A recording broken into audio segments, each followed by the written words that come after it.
This is a Rough Tiger production.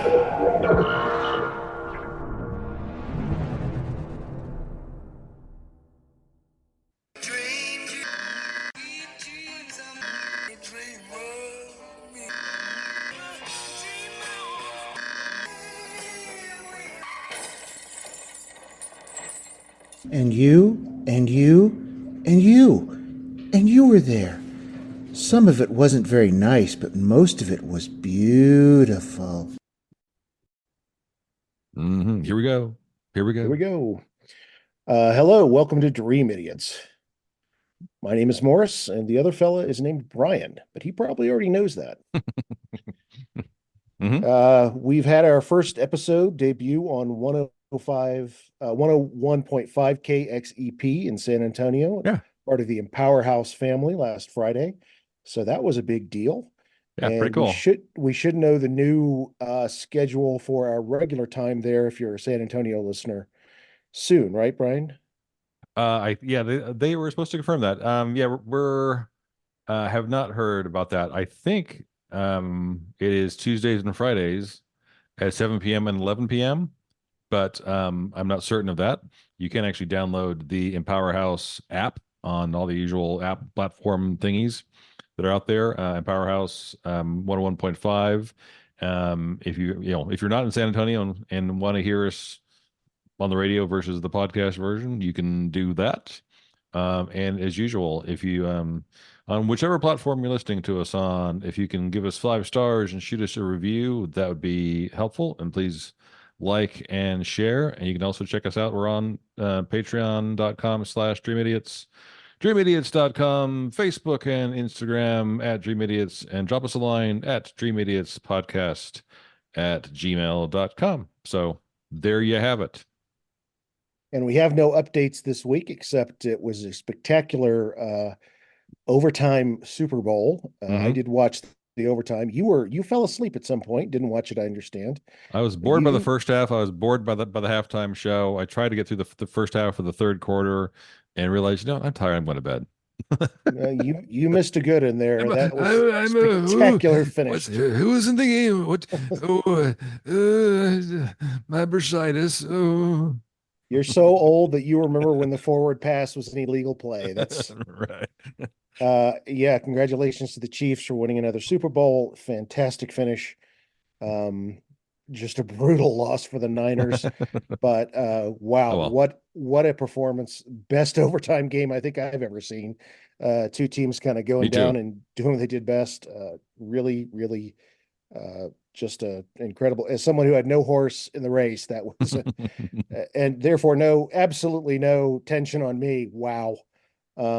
Anyway, yes, we can add that one to the pile of Super Bowls. I've now watched 30 something of them in a row. So, No. All right, shall we get started, Bryan? Let's go. All right. Episode 106. Bryan, in the 1999 book, The Curious New Yorker, readers are treated to a variety of questions submitted by followers of the New York Times column FYI. It's kind of like your questions to the librarians that you talked about in the one episode. The writers of the book then supply the answers. Here's the question which sparked this story today. Question: while crossing various streets in Midtown Manhattan, I've often noticed a message stenciled near the crosswalk. Now, Bryan, I sent you an email earlier. Could you open it up and kind of describe the image of what you're looking at? It's a little bit, it looks like it's a tile inlay of some sort. And says Toynbee, Toynbee idea, Toynbee idea in Kubrick's 2001 resurrect dead on planet Jupiter. Yes, it says Toynbee idea in Kubrick movie 2001, resurrect the dead on planet Jupiter. The question in the book goes on to ask, where do these messages come from and what do they mean? And therein today is today's story. Sometimes is yours a negative? I can't remember what I sent you. Is it negative space forming the letters, or are there actually tiles that form the letters? It's tiles.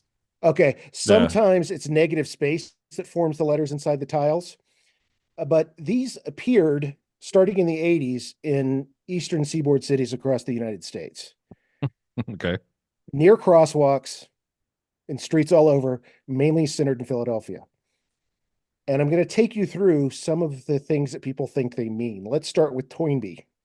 The Toynbee mentioned in this tile is most likely a reference to a British historian whose subject was basically the entire world. His name was Arnold J. Toynbee. He was born April 14th, 1889, and died October 22nd, 1975.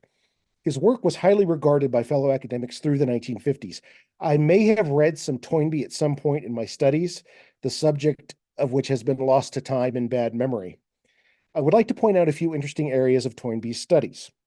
One, as he was talking about the reconfiguration of Europe after World War I, he had a dislike of natural borders as a means of configuring national boundaries. He basically says that it becomes easy for a nation to set a boundary, say a river, but then decide later that, yeah, that's not enough good enough natural boundary. It's going to be that mountain range now. And that's how you can just keep expanding your borders further and further out. A second area was the Cold War, that he saw as a religious competition between the Marxist materialist heresy against the West spiritualist Christian heritage, something that we've heard a lot lately as the fall of the Western Christian imagery. And this, he says, this has been damaged by secularism. And a third area that I find interesting from Toynbee is that he had a complicated view on the Middle East. And I'm not sure there's anything other than a complicated view on the Middle East. But he moved from a pro-Zionist viewpoint in 1917 to the, quote, Western spokesman for the Arab cause by the 1940s. That's a self-described position he had. He viewed Judaism through a Christian lens, as to see it as basically a seedbed for the what he called the superior moral code of Christianity. He faults the Jewish people for not accepting their fate as, quote, a diasporic people. So shame on you for not accepting the fact that you don't have a homeland. So he goes from this kind of respected academician, where he published a 12-volume study of history between 1934 and 1961. He fell out of favor in the 1960s, primarily because he relied too heavily on, quote, myth, allegory, and religion instead of facts and data. And a lot of critics as well he should. a lot of critics say that he comes across as, quote, a Christian moralist rather than that of historian. And I don't know who you would compare him to. Maybe a C.S. Lewis, but C.S. Lewis really wasn't a historian, right? But he was a Christian moralist. I think you could say that. Sure. Now, his uncle, who was also named Arnold Toynbee, was a different kind of cat altogether. He lived from 1852 to 1883, so he died very young, a few years before his nephew namesake was born. He was a pretty interesting dude. He fought for the rights of the working class, particularly in the changing face of the Industrial Revolution, a term that he might have actually introduced to the English language from the French. So his uncle was a totally different kind of guy. This is actually probably the Toynbee I read back in graduate school, was the original Arnold Toynbee, not the historian that came along later. So that's the first part. Maybe he's talking about this Toynbee that existed as a historian, or whoever made these tiles is talking about. Then he talks about the Kubrick movie 2001. I think we all know what this is a reference to. The 1968 film 2001: A Space Odyssey. If you've not seen this movie, stop this podcast now and go watch it. We'll be here. Okay, what'd you think? No? Oh, that's right. It only goes out one way. Bryan, there's a lot going on in that film and very little at the same time, right? It's a very interesting film that looks at a couple of things. It looks at what is consciousness, what is self, can a computer be a sentient being? It also looks at this idea of evolution. What does it take to spark evolution? As we see the hominids in the beginning of the film, and they come into contact with a black monolith that is kind of this mystery box hanging over the entire film. And then towards the end of the film, we see astronaut David Bowman maybe becomes something more than human as he makes contact way out near Jupiter. The planet Jupiter plays a huge, literally big part in that film, and in its sequel, 2001, the year we make contact, which I think is a great film on its own right. Jupiter is the largest planet in our solar system. It's a gas giant, which, if you don't know this, Bryan, was our high school nickname for you at 6'4", but it was only after Sombrero Rosa run. Bryan, the gas giant. Back to the tiles. I'm going to be talking about three guys here, the first of which is Justin Dürr of Philadelphia. I'm calling him a cultural historian. He first noticed a Toynbee tile in 1994 on South Street in Philadelphia. A couple years later, he was working as a foot courier in Philadelphia, and he started keeping track of these locations. Between 1997 and 1998, he noticed that internet search results, and he would have to go into public libraries to use the internet back then. Results for these tiles went from 0 to 10, including the appearance of Toynbee.net, a site tracking and discussing these tiles. In addition to the hub of Philadelphia, they had been spotted in New York City, Boston, and Baltimore.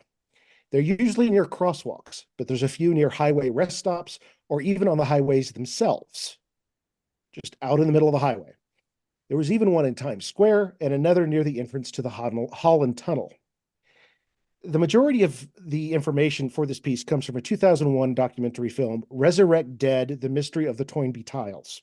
And this details Justin Dürr's quest to find the creator of these Toynbee tiles.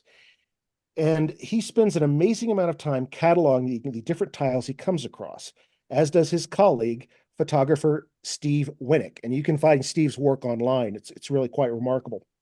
Sometimes the tiles have small side or bottom bars, which have phrases such as "am only one man" or "cult of the Hellions" on them. The CIA and the media are mentioned often. The manifesto tile was a long, rambling screed appearing at a 16th and Chestnut Street in Philadelphia. It was hundreds and hundreds of words long, indicating an attack on the creator himself. At his place of residence, people broke in with baseball bats, and he claims they were the CIA, perhaps Interpol, NBC, FBI, Time, Fox, Universal. It also uses a term that he calls the Hellion Jews, which is interesting because that may tie back to Toynbee and the way he was talking about Zionism, right? And the way that he perceived this going on. In the winter of 2000, upon exiting a convenience store, a Wawa store, in the early hours of the morning, Dürr found a small mound in the street. It had tar paper on top and was loosely adhered to the pavement. He peeled back the paper to find a Toynbee tile, freshly delivered. He replaced the tile and scoured the streets, running him down, yelling, Toynbee idea, 2001, but no one responded. He missed the delivery by mere moments, but had been given a clue as to how the tiles were applied. Once in the street, they would be driven over again and again. The tires being pushed onto the asphalt would push onto the tiles and force them to be adhered to the streets. The tar paper on top would eventually wear away, revealing the message beneath. Between the years 2000 and 2005, the tiles became an internet mystery. Dürr and Winnick would be joined in the search for the creator by an online discussion group moderator named Colin Smith. Colin and the other two eventually took over Toynbee.net and came upon a wealth of emails that were handed over to them by the previous moderator of Toynbee.net. The tiles appeared as far west as Kansas City in the United States and in 3 South American cities as well.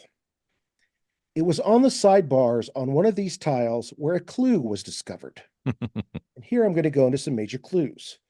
Clue number 1, an address in South Philadelphia. A couple of interesting names popped up in regards to this address. There appeared to be no one home here, but several residents assured Dürr that one Severino, Sevi was his nickname, Verna, currently lived there, although he was basically a recluse. He rarely spoke to his neighbors. He was incredibly smart.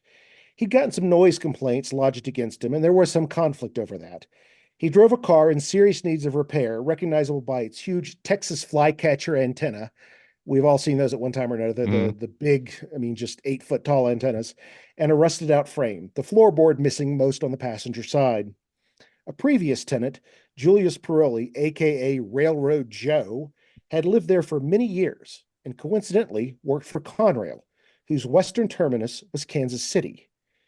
Conrail also passed through all of the other U.S. cities where the Toynbee tiles had been found. Furthermore, telescope parts bound for the La Silla Observatory in Chile ran through Piroli's station. Santiago, Chile was one of the 3 South American cities, along with Buenos Aires and Rio de Janeiro, where tiles were spotted. Piroli, however, died in 1987. Clue number 2. a 1983 Philadelphia Inquirer article, not to be confused with the National Enquirer. This is the Inquirer. An article appeared in the Sunday, March 13th, 1983 edition of the Philadelphia Inquirer, written by Clark DeLeon. In it, DeLeon discusses a letter he received from one man named James Marasco, who had founded an organization, the purpose of which, let's just hear from DeLeon himself. From the article. Call me skeptical, but I had a hard time buying James Marasco's concept that the planet Jupiter would be colonized by bringing all of the people on Earth who had ever died back to life. He says he came across this idea while reading a book by historian Arnold Toynbee, whose theory on bringing dead molecules back to life was depicted in the movie 2001: A Space Odyssey. Marasco has founded a Jupiter colonization organization called the Minority Association. Jur, Weineck, and Smith try to track down James Marasco using Clark DeLeon as a guide, but nothing ever comes of it.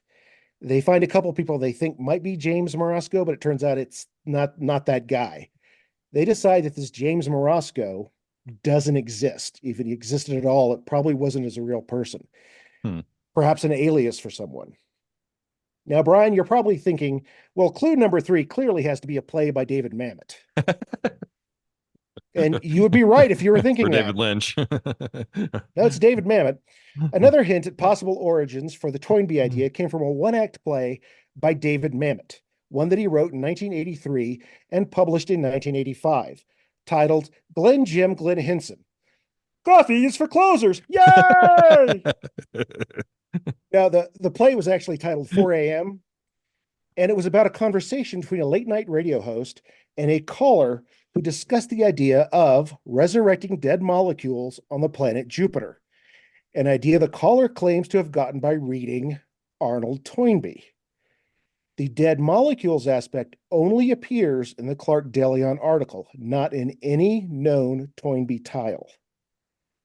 Mamet claims to have created the call entirely, and the play was an homage to both Larry King and Mamet's own love of listening to late night radio.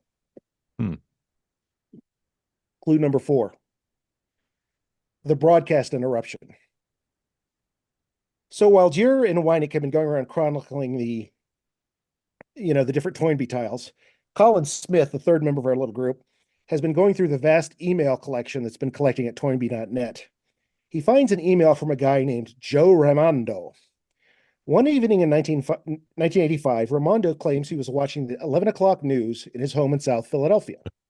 During the newscast, the broadcast was suddenly hijacked, with a staticky voice bursting through the airwaves talking about Arnold Toynbee, the planet Jupiter, and 2001: A Space Odyssey. Raimondo immediately called the station and was told that, yeah, you're not the only one that's calling in about this. Right, I'm sure. Clue number 5. The Shortwave Conference. Another email that Colin received on Toynbee.net described a flyer that a writer had once seen with a Toynbee tile lingo on it.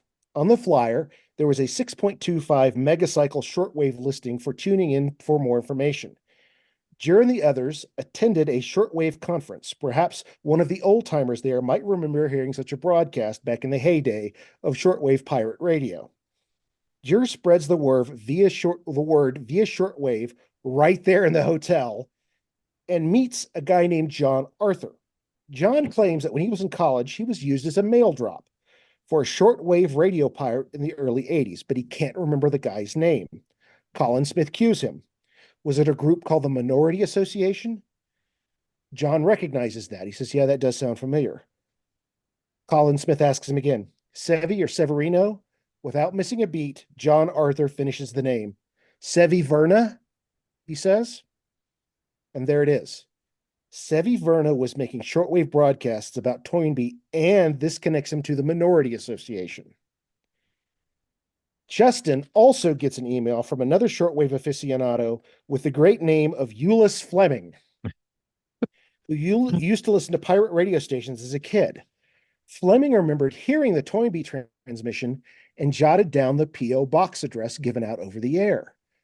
In those days, listeners could write to the P.O. box with information. location and time of broadcast, strength, clarity, and so forth. This was a verification process. After a while, the listener would receive a return postcard called a QSL card from the pirate radio station saying, "Great, we confirm that you heard us. Here's a little gift in return." Shortwave fans collected such QSL cards. In this case, Fleming not only received a QSL card back, but he also received a press packet for the Minority Association.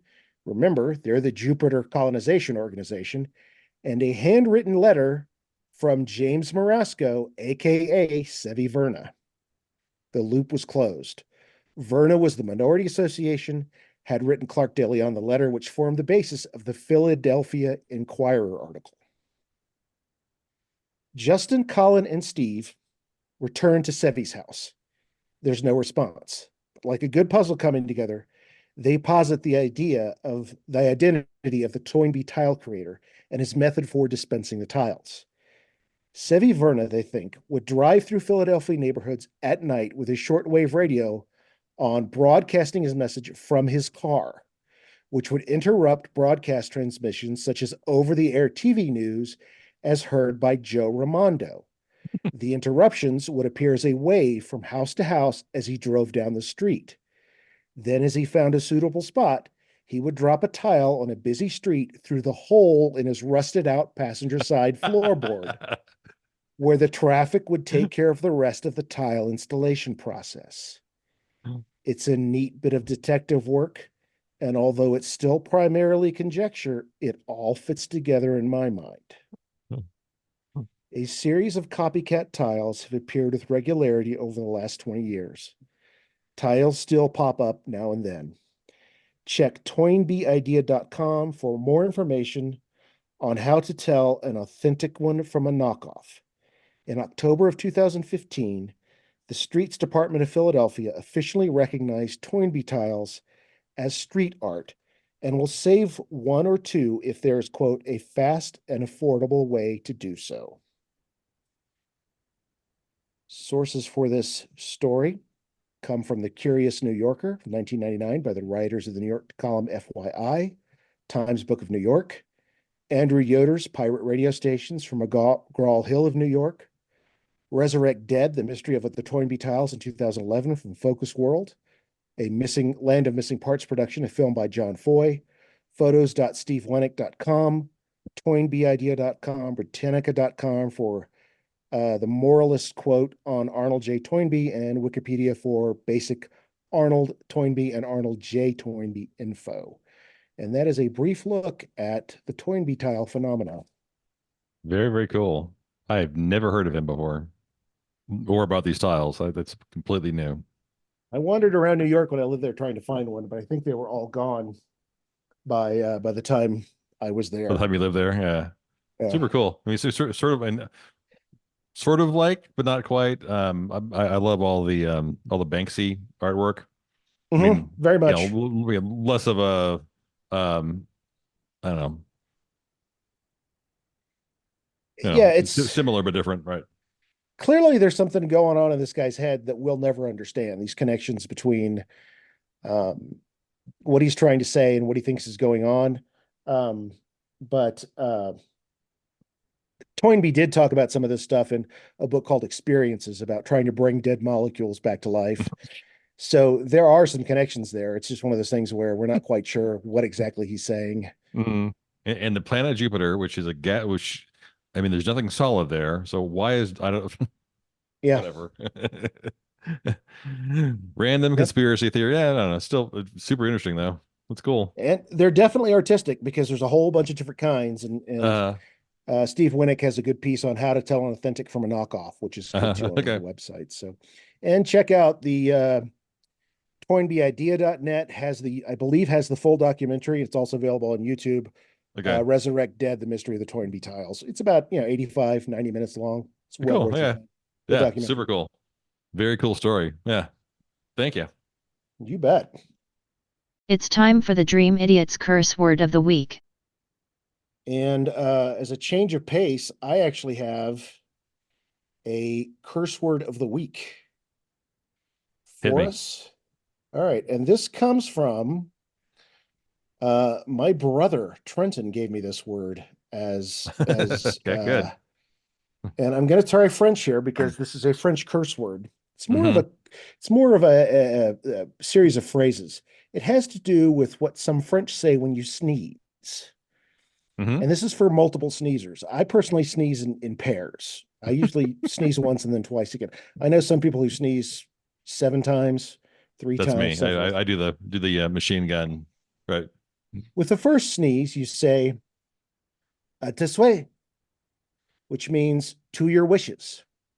At this way. On, Okay. "À tes souhaits." On the second sneeze, you say "à tes amours," which means to your loves.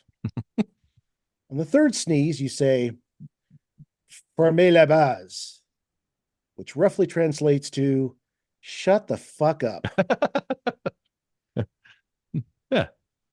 And that is our curse word of the week. Yeah. Perfect. Des, des assuets, des amours, fermez la base from the French. And Trenton picked that up from a college professor he learned French from Hmm. when he was taking his language courses in college. Thank Yeah. you, Very Trenton, cool. for our Yeah. curse word of the week. Nice addition. Yeah. That's perfect. So I have to admit that for my story this week, mine is a little bit lazy in terms of the prep work, but this was kind of too good not to not to share. So I'm sure you're familiar with the various websites out there that where you can post ads, do personal ads, sell things, buy things, find friends, all kinds of platforms out there where you can do all kinds of things that you're seeking, Sure. that you're looking for, or trying to buy, or trying to sell, or try whatever it is, right? For instance, just recently there was an ad. This is on Craigslist. It's on August 3rd of 2023. Subject line says, "Will you split a Costco pie with me?" And the ad reads, "I really want to try the Costco peanut butter chocolate pie, but it's 4.5 pounds, and I hear it's very dense. I can't eat it by myself, so I'm looking for 3 or 4 people to meet me in the parking lot of Costco and split it with me. We'll have to be fast since it's 118 degrees outside. I'll buy the pie, but you must provide your own plate and fork." A random, silly little post.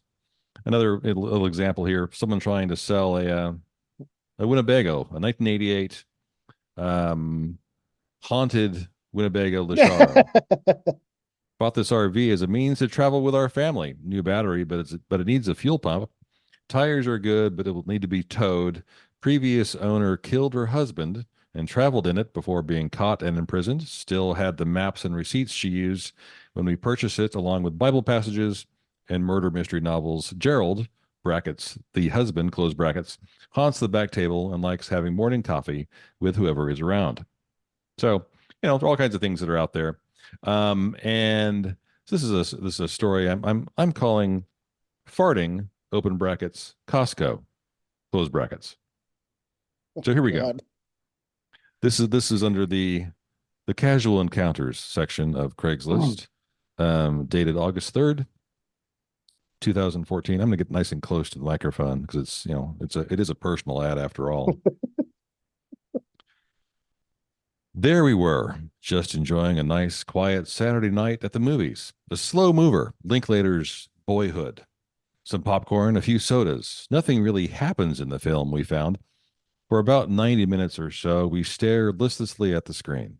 It's a thinking man's film, I say, beautifully shot. It's about life and death and relationships and things of that nature. Just then, at a brief, carefully timed cinematic pause in dialogue, an enormous fart from somewhere in the back pierces an otherwise silent movie theater. It had the impact of a baseball bat hitting a leather couch, or George Foreman working the heavy bag. Whack! Loud, deep, and masculine. The seat cushion heroically absorbed most of the blow, but not enough that each and every person in the theater didn't instantly burst into nervous laughter. The laughter continued for what felt like a good 5 minutes until tears streamed down our faces. Even well after the blast, we quietly chuckled to ourselves with a "remember the time that guy farted in the movie theater" gleam in our eyes. And just like that, with a soft chuckle and a deep breath, We were back into the film. Things happened. People drove around Texas. Relationships came and went. There was crying, there was hope. It was all as if we had forgotten about the fart that had brought us together that night. As the sun began to set on screen, the teenage boy, no longer a boy, transitions into an adult before our very eyes and looks intently, lustfully into a young girl's eyes, as if to lean in for a kiss, and brap, another fart from the back row, like two giant hands clapping together. And the screen goes dark. Roll credits. We decided, after laughing our way out of the theater and all the way home, that this was the best movie we had ever seen. I imagined the lone fartist sauntering off into the sunset, his work here done. If only I could say thank you, kind sir. You are truly a master of your craft.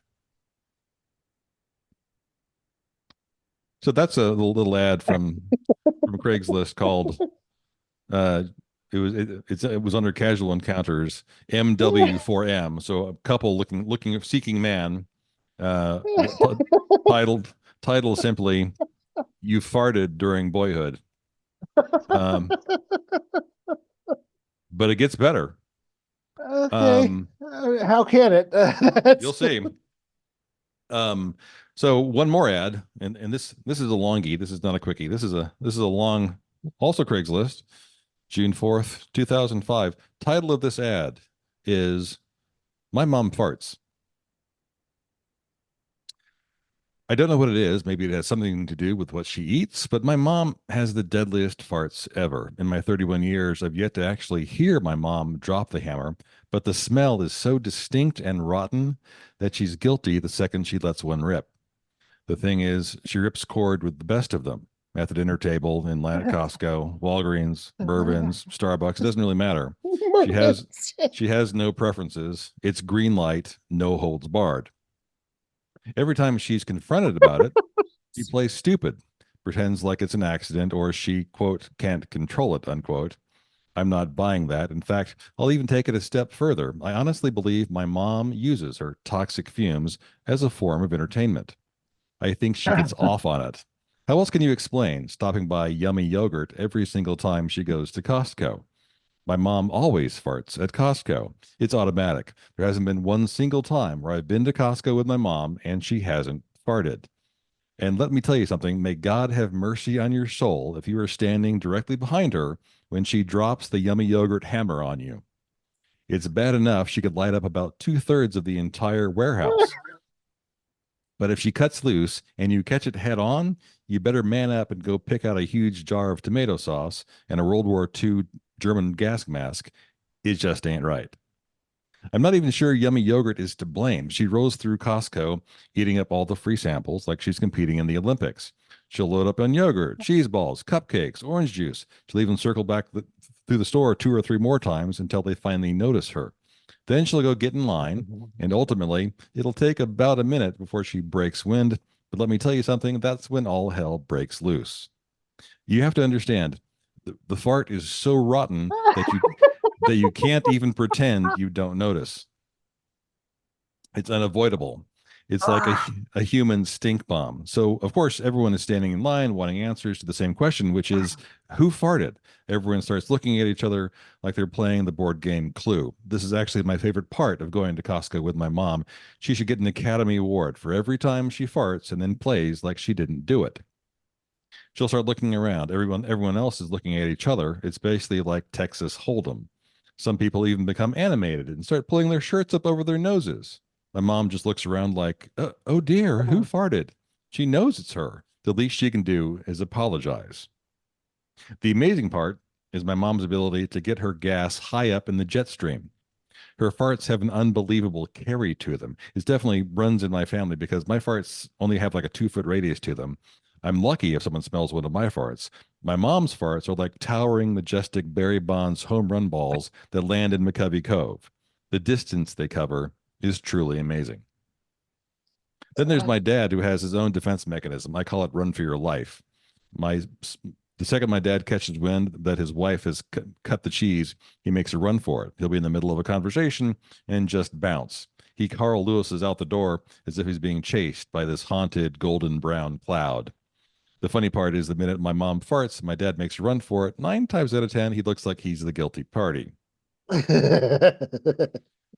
It all came to a head this past weekend in Hawaii. We're boarding the plane, and right when we take our seats, the pilot comes on and says, United Airlines is having some technical difficulty with the PCU or the LSA or unit or whatever. Oh, and the air conditioning doesn't work either, by the way. So we're sitting in this hot and humid airplane for about an hour while they fix the problem. No air conditioning, and the plane is jam-packed with people, real hot, real stuffy. So what happens next? My mom drops hammer. No, this isn't the yummy yogurt blast either. This was some straight up Hawaiian luau dead animal type shit. I mean, it was straight up rotten times 10 with a touch of coconut. At first, I thought the smell was some Islamic militant nerve gas. Oh, and I forgot to mention, my mom giggles when she farts. She thinks it's funny. So the whole plane just reeks of dead animal eggs. People are literally gagging. I heard the lady about 3 rows back say, I can't take it anymore. And believe me, she wasn't talking about the heat. I was sitting right next to her and I thought I was going to die. JR.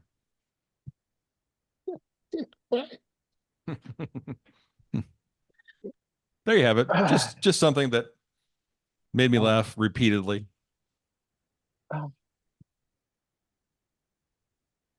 So I apologize for the laziness and the lowbrow humor. But when I first read the line, you have to understand the fart is so rotten that you can't even pretend not to notice it. Pretty funny. I don't know who's worse, you for telling or me for laughing. I don't. Yeah, I read that and go, oh, Morris will laugh at that.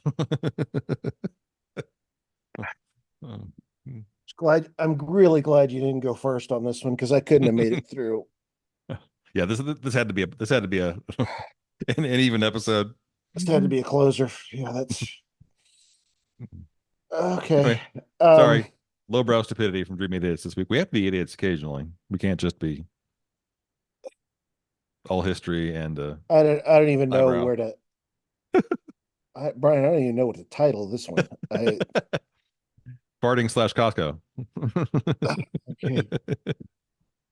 Thanks for listening, folks. I think I killed Morris with that little tale of stupidity. I promise more more riveting material next week. Be good to each other. Please like and share and subscribe and do all that good stuff. Dreamidiots.com. Check us out on all those platforms if you don't mind. Listen to us on the radio 101.5 here in San Antonio, Instagram, Facebook, etc. All those good things.